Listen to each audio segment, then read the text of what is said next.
Hi, boys and girls. Welcome to day 3 of week 27 Kids Daily Devotion. My name is Auntie Rashida. Let's get right into our lesson for today. Our scripture reading is taken from Ezra 10 verses 1 to 2, and our memory verse is 2 Peter 3 verse 15.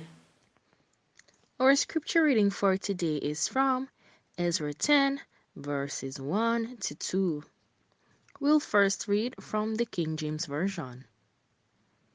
Now, when Ezra had prayed, and when he had confessed, weeping and casting himself down before the house of God, there assembled unto him out of great Israel a great congregation of men and women and children, for the people wept very sore.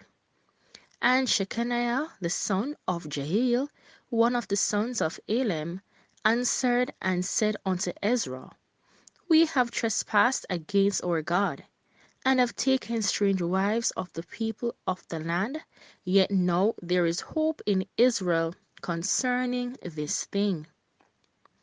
The New International Reader's Version reads, Ezra was praying and admitting to God that his people had sinned. He was weeping and throwing himself down in front of the house of God. Then a large crowd of Israelites gathered around him. Men, women, and children were there. They too wept bitterly.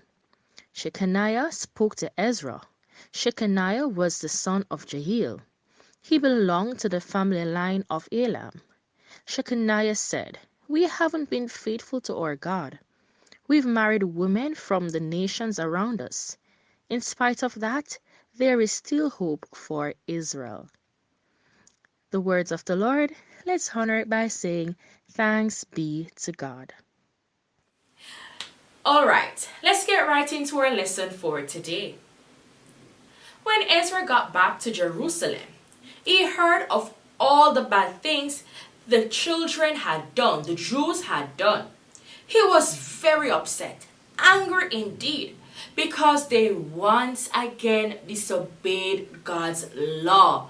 They disobeyed God's commandment. How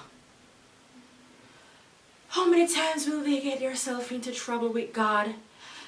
Well, let's continue to learn about that. So, the trouble they got into was that they got married to people who were not Israelites. That was against God's law. So guess what? They were punished once again. But boys and girls, listen to this sweet part.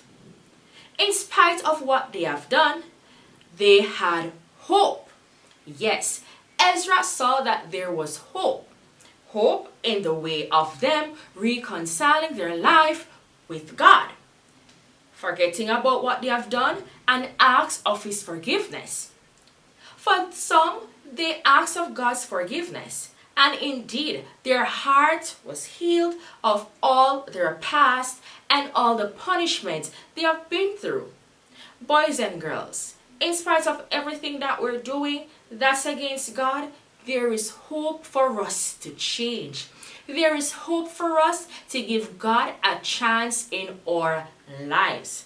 Listen, boys and girls, if you're stealing, if you're lying, if you're doing anything that does not bring glory to God, there is hope.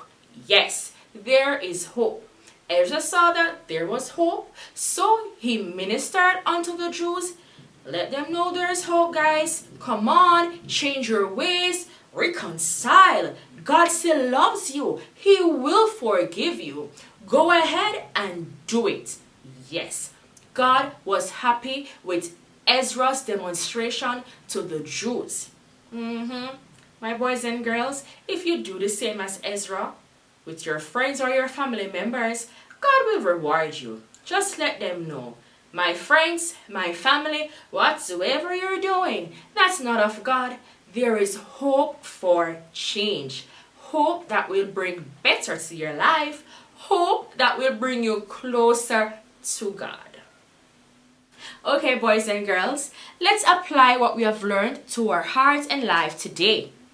I want you to understand that God has called His people to be different from people who do not believe in Him.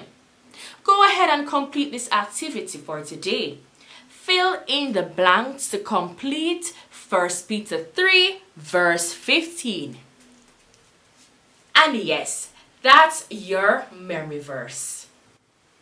Before we go, let us say our prayer together. With our hands clasped and our eyes closed. Heavenly Father, please help me to obey you, even though it makes me different from others. Amen.